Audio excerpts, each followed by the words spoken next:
आज का हमारा ये वीडियो आधारित है श्री बद्रीनाथ जी के कपाट क्लोजिंग सेरेमनी के ऊपर।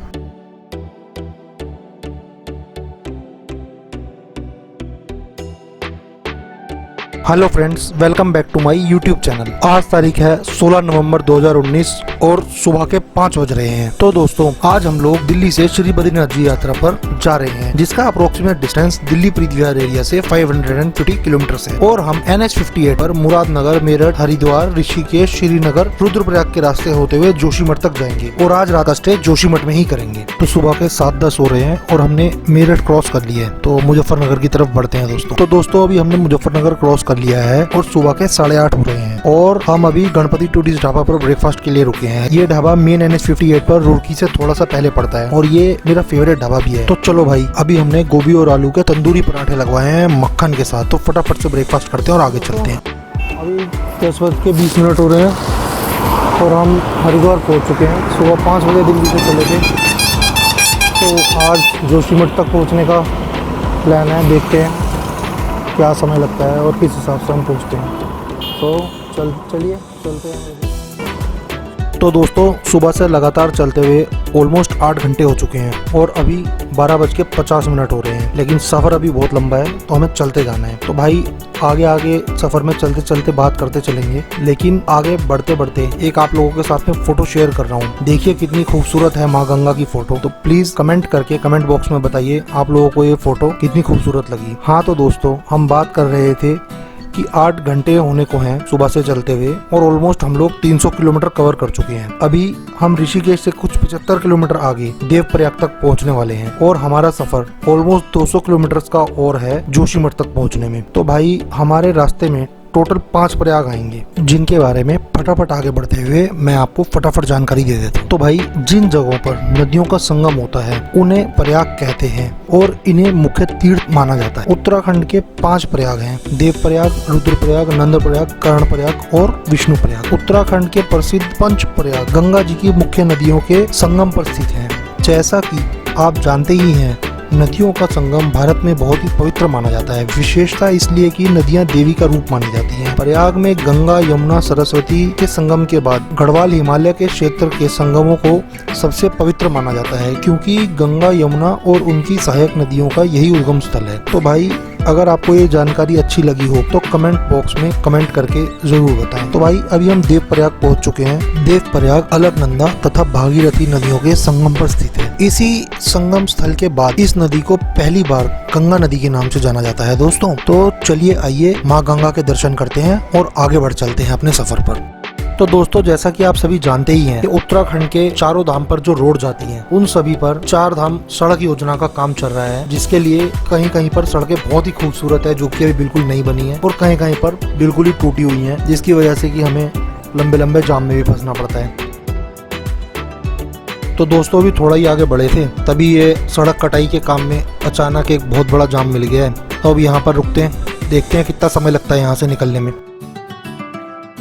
तो दोस्तों, अब हम चमोली जिले के गोचर शहर में पहुंच चुके हैं। तो भाई, चलते चलते इस छोटे से शहर के बारे में बात करते चलते हैं। ये शहर one of the my dream शहर है। अगर कभी लाइफ में मौका मिला और खूब सारे पैसे भी हुए तो इस शहर के इस मेन बाजार में एक अपने लिए एक बढ़िया सा घर बनाऊंगा। जैसा कि आप देख पा रहे हैं, शाम का टाइम है, सभी लोग इस छोटे से बाजार में घूमने उमड़ पड़े हैं। बाजार में लाइटिंग इतनी अच्छी हो रखी है जो कि इस बाजार की खूबसूरती और बढ़ा रहा है। और आप अगर सुबह यहाँ से गुजरते हैं तो इस बाजार में एक अलग ही चहलकदमी होती है, और दोपहर में जब आप यहाँ से गुजरते हैं तो ये शहर एकदम खाली होता है। और गोचर की ये भी एक विशेषता है, ये शहर उत्तराखंड के ऊंचे पहाड़ी इलाकों में सबसे बड़ा मैदानी एरिया है। यहाँ पर एक डोमेस्टिक एयरपोर्ट भी है, लेकिन वो अभी लोकल पब्लिक के लिए चालू नहीं है। उसके लिए मोदी गवर्नमेंट कोशिश कर रही है कि इस एरिया का एयरपोर्ट स्टार्ट किया जाए। यहाँ की दूसरी विशेषता ये है दोस्तों कि गोचर में सन 1943 से इस क्षेत्र का सबसे बड़ा व्यापार मेला होता है, जो कि अभी भी चल रहा है। ये मेला हर साल 14 नवंबर को स्टार्ट होता है यहाँ पर। अच्छा, तो भाई ये तो बात हुई गोचर शहर की। तो अब चलते चलते अपने सफ़र के बारे में भी बात कर लेते हैं। तो दोस्तों, अभी शाम के 5:30 हो रहे हैं और सुबह से हमको लगातार चलते हुए 12.5 घंटे हो चुके हैं और इस 12.5 घंटे के अंदर हमने अप्रोक्सीमेटली 400 किलोमीटर सफ़र तय करा है, जिसमें 200 किलोमीटर हिल्स पर और 200 किलोमीटर हाईवे का सफ़र। तो दोस्तों अभी भी हम जोशीमठ से करीब 100 किलोमीटर दूर हैं और जोशीमठ पहुंचने में हमें लगभग 3 घंटे और लग सकते हैं। और ये भी तब है कि अगर आगे रास्ते बिल्कुल सही मिले, क्योंकि चारधाम रोड योजना कार्यक्रम चलने के कारण बहुत जगह पर जाम लगा हुआ है। अब आप पूछोगे कि भाई 400 किलोमीटर चलने में 12.5 घंटे लग गए, ये कुछ ज्यादा नहीं है? तो हाँ भाई, बिल्कुल ज्यादा है। पहली बात तो यह है कि मैं आराम आराम से चलते हुए चलता हूँ, कभी मैं पहाड़ों पर बहुत तेज या हफड़ा तपड़ी में नहीं चलता हूँ। दूसरा, चारधाम रोड योजना कार्यक्रम के चलते बहुत जगह पर जाम भी मिला, जिसमें हम करीब पूरे दिन में 2 से 3 घंटे फंसे हैं। तो चलो दोस्तों, जैसे जैसे शाम बढ़ती जा रही है वैसे वैसे हमें भी जोशीमठ तक पहुंचने में और ज़्यादा समय लगेगा। तो इस बात को ध्यान देते हुए आराम आराम से आगे बढ़ते चलते हैं। तो दोस्तों, ये खूबसूरत नज़ारा है गोचर में एंट्री करने से पहले का। क्या खूबसूरती है भाई। अभी शाम के 8 बज रहे हैं और हम चमोली पहुंचने वाले हैं। ये डायमंड की तरह चमकता हुआ सुंदर शहर चमोली ही दिख रहा है भाई। तो दोस्तों, अभी रात के 9:10 हो रहे हैं और फाइनली 16 घंटे 10 मिनट लगातार चलने के बाद हम जोशीमठ के अपने होटल लक्ष्मी पैलेस तक पहुंच चुके हैं। ये है अपने होटल का छोटा सा रूम और ये है इसका एक साफ सुथरा सा बेहतरीन टॉयलेट। तो भाई, इस होटल का रेंट है मात्र 900 रुपये पर नाइट 2 लोगों के लिए। तो चलो दोस्तों, अभी फटाफट से सो जाते हैं, क्योंकि कल सुबह फिर हमें 6 बजे उठ करके बद्रीनाथ जी के लिए निकलना है। ओके फ्रेंड्स, अभी के लिए good night. So good morning friends. तो दोस्तों, आज है दिन रविवार 17 नवंबर। अभी सुबह के बज रहे हैं 7 और भाई हम जोशीमठ से निकलकर श्री बद्रीनाथ जी के मंदिर की तरफ चल पड़े हैं। जोशीमठ से बद्रीनाथ जी मंदिर करीब 50 किलोमीटर है और मंदिर पहुंचने में हमें करीब 2 घंटे लगेंगे। तो दोस्तों, आज बद्रीनाथ जी मंदिर के कपाट शीतकाल के लिए बंद कर दिए जाएंगे शाम को 5:13 पर और हम आज वही महोत्सव देखने जा रहे हैं। तो चलो दोस्तों, इन वादियों के नज़ारे लेते हुए आराम से आगे बढ़ते हैं। हमारे पास आज का पूरा दिन है श्री बद्रीनाथ मंदिर घूमने के लिए। जय बद्री विशाल।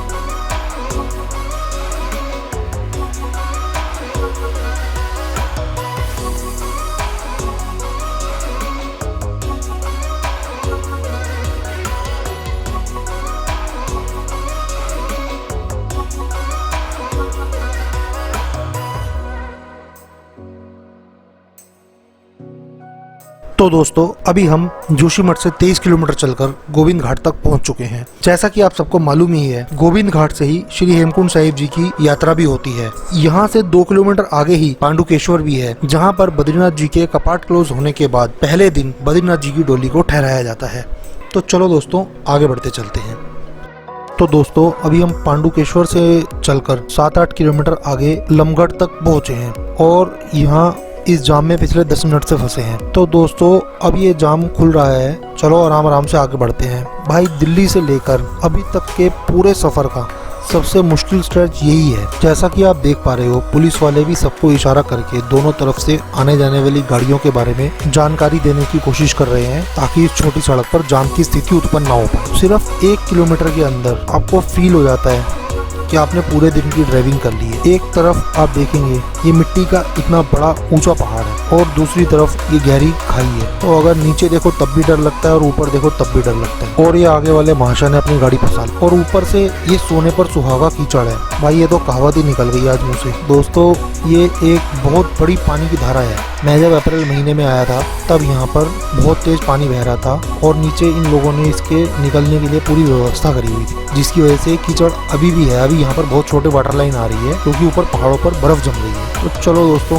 भगवान का नाम लेते हैं और आगे बढ़ते चलते हैं। जय श्री बद्री विशाल। तो दोस्तों, अब हम हनुमान चट्टी के प्रसिद्ध हनुमान मंदिर पे पहुंच चुके हैं और यहाँ से श्री बद्रीनाथ जी की दूरी रह जाती है करीब 11 किलोमीटर। तो दोस्तों, अभी सुबह के तकरीबन 9 बज रहे हैं और हम पहुंच चुके हैं भगवान नारायण की नगरी श्री बद्रीनाथ धाम पर। तो आइए चलो चलते हैं मंदिर की तरफ। तो दोस्तों, आगे चलने से पहले थोड़ा सा श्री बद्रीनाथ मंदिर के बारे में जान लेते हैं। श्री बद्री नारायण मंदिर भगवान श्री विष्णु को समर्पित है और ये स्थान हिंदू धर्म में वर्णित सर्वाधिक पवित्र स्थान 4 धामों में से एक है। यह एक प्राचीन मंदिर है जिसका निर्माण 8वीं या 9वीं सदी में होने के प्रमाण मिलते हैं। विष्णु पुराण, महाभारत तथा स्कंद पुराण जैसे कई प्राचीन ग्रंथों में इस मंदिर का उल्लेख मिलता है। कई वैदिक ग्रंथों में लगभग 1750 से 500 ईसा पूर्व भी मंदिर के प्रधान देवता बद्रीनाथ जी का उल्लेख मिलता है। स्कंद पुराण में इस मंदिर का वर्णन करते हुए लिखा गया है, स्वर्ग, पृथ्वी तथा नर्क तीनों ही जगह अनेकों तीर्थ स्थान है, परंतु फिर भी बद्रीनाथ जैसा कोई तीर्थ ना कभी था ना ही कभी होगा। मंदिर के आसपास के क्षेत्र को पद्म पुराण में आध्यात्मिक निधियों से परिपूर्ण कहा गया है। भगवत पुराण के अनुसार बद्रिकाश्रम में भगवान विष्णु सभी जीवित इकाइयों के उद्धार हेतु नर तथा नारायण के रूप में अनंत काल से तपस्या में लीन। बद्रीनाथ मंदिर में हिंदू धर्म के भगवान विष्णु जी के एक रूप बद्री नारायण की भी पूजा होती है। यहाँ उनकी 1 मीटर ऊंची शालिग्राम से निर्मित मूर्ति है, जिसके बारे में मान्यता है कि इसे आदि शंकराचार्य ने 8वीं शताब्दी में नारद कुंड से निकालकर स्थापित किया था। इस मूर्ति को कई हिंदुओं द्वारा विष्णु जी के 8 स्वयं प्रकट हुए प्रतिमाओं में से भी एक माना जाता है। यद्यपि यह मंदिर उत्तर भारत में स्थित है, परंतु रावल कहे जाने वाले यहाँ के मुख्य पुजारी दक्षिण भारत के केरल राज्य के नंबूदरी संप्रदाय के ब्राह्मण होते हैं। जाड़ों की ऋतु में बहुत अधिक सर्दी की दशाओं के कारण मंदिर वर्ष के 6 महीने की अवधि के लिए खुल पाता है, अप्रैल एंड से लेकर के नवंबर मिड तक। यह भारत के कुछ सबसे व्यस्त तीर्थ स्थानों में एक है। सन 2012 में यहाँ लगभग 10.5 लाख तीर्थयात्रियों का आगमन हुआ था। तो दोस्तों, ये थी बहुत संक्षेप में इस मंदिर के बारे में जानकारी। तो चलिए आगे बढ़ते हैं और दर्शन करते हैं। जय श्री बद्री विशाल। तो दोस्तों, 1 घंटे लाइन में लगने के बाद आशीष भाई और मैं श्री बद्रीनाथ जी मंदिर के मुख्य द्वार पर दर्शन के लिए पहुंच चुके हैं। तो चलिए फिर आपसे मिलते हैं दर्शन के बाद। जय बद्री नारायण भगवान। तो दोस्तों, अभी हमने मंदिर में भगवान के दर्शन कर लिए हैं और चूंकि आज इस सीजन का अंतिम दिन है दर्शन के लिए, इसीलिए बहुत ही ज्यादा भीड़ है। जय बद्री विशाल। तो दोस्तों, जिस घड़ी का हमें इंतजार था वो घड़ी आ गई है। आर्मी का एक खूबसूरत बैंड क्या मधुर धुनें बजा रहा है और श्री बद्रीनाथ जी का स्वागत कर रहा है। तो दोस्तों, जैसा कि आप सब जानते ही हैं, श्री बद्रीनाथ जी धाम के कपाट आज शाम को 5:13 पर शीतकाल के लिए बंद कर दिए जाएंगे और इसके साथ ही चारधाम यात्रा का भी समापन हो जाएगा। इस खूबसूरत उपलक्ष्य के लिए मंदिर समिति ने मंदिर के सिंह द्वार को ढेर सारे फूलों से सजाया है और बद्रीनाथ धाम के कपाट बंद होने की विधिवत प्रक्रियाएं आज सुबह 4 बजे से ही शुरू हो गई थी। तो आइए जानते हैं इन सब प्रक्रियाओं के बारे में। सबसे पहले बाबा बद्री का महाअभिषेक किया, इसके बाद बद्रीनाथ जी का साधु वेश में फूलों से श्रृंगार किया गया और फिर उन्हें फूलों का हार पहनाया गया। वहीं भगवान का इस वर्ष का अंतिम भोग लगाने के बाद सायकालीन पूजाएं शुरू की गई। इस अवसर पर मंदिर के मुख्य पुजारी रावल जी माँ लक्ष्मी के सत्र सखी का वेश धारण महालक्ष्मी को उनके मंदिर से बाहर आने और गर्भगृह में नारायण जी के साथ शीतकाल में विराज होने का न्योता दिया। इसके बाद भगवान नारायण के बड़े भाई उद्धव जी एवं खजांची कुबेर जी के चल विग्रह को गर्भगृह में स्थित बद्रीश पंचायत से बाहर लाया गया और रावल जी द्वारा माँ लक्ष्मी जी की प्रतिमा को गर्भगृह में नारायण जी के साथ में विराजमान किया गया। गरुड़ को भी मंदिर से बाहर लाया गया। नारायण की प्रतिमा पर घी का लेप किया गया और माना की कन्याओं द्वारा बुनकर मंदिर को दिया गया घृत कंबल उन्हें पहनाया गया और अखंड दीप प्रज्वलित किया गया। इसके बाद ठीक 5:13 पर भगवान नारायण के गर्भगृह के कपाट शीतकाल के लिए बंद कर दिए गए और इसके बाद अब शीतकाल में श्री भगवान बद्री नारायण की पूजा अर्चना जोशी मठ के नरसिंह मंदिर में की जाएगी।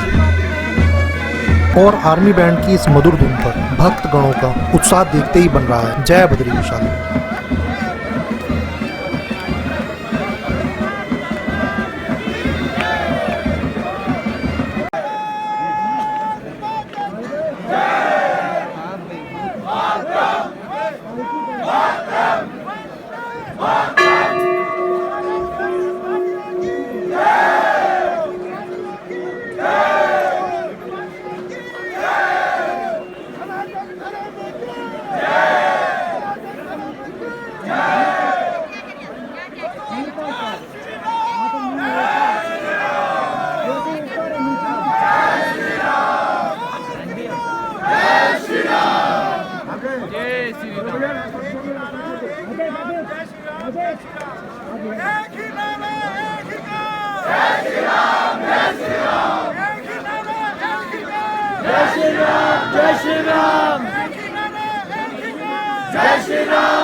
तो दोस्तों अब यहाँ से रावल जी मंदिर से बाहर निकल रहे हैं और इसके बाद में मंदिर पर ताला लगा के उसे सील कर दिया जाएगा।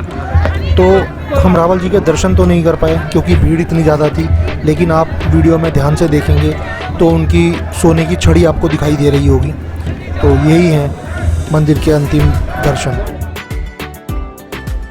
और ये यहाँ के युवक हैं जो इस उल्लासपूर्ण अवसर पर आतिशबाजी कर रहे हैं।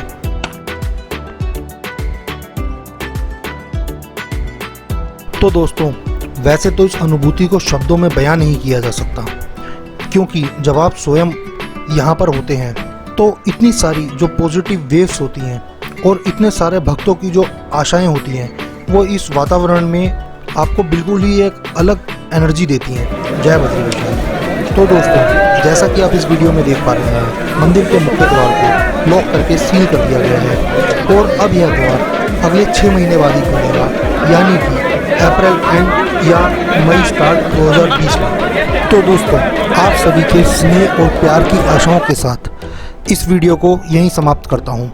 जय Badri Vishal. If you like my video please press like button and share video in your other groups. Also please subscribe my channel. Please do not forget to click bell icon to get latest video updates. Also follow me on my Instagram ID which will display on screen to get latest information for my upcoming travel and videos. Thank you for watching my video. Please give your feedback in comment section to further improve my upcoming videos.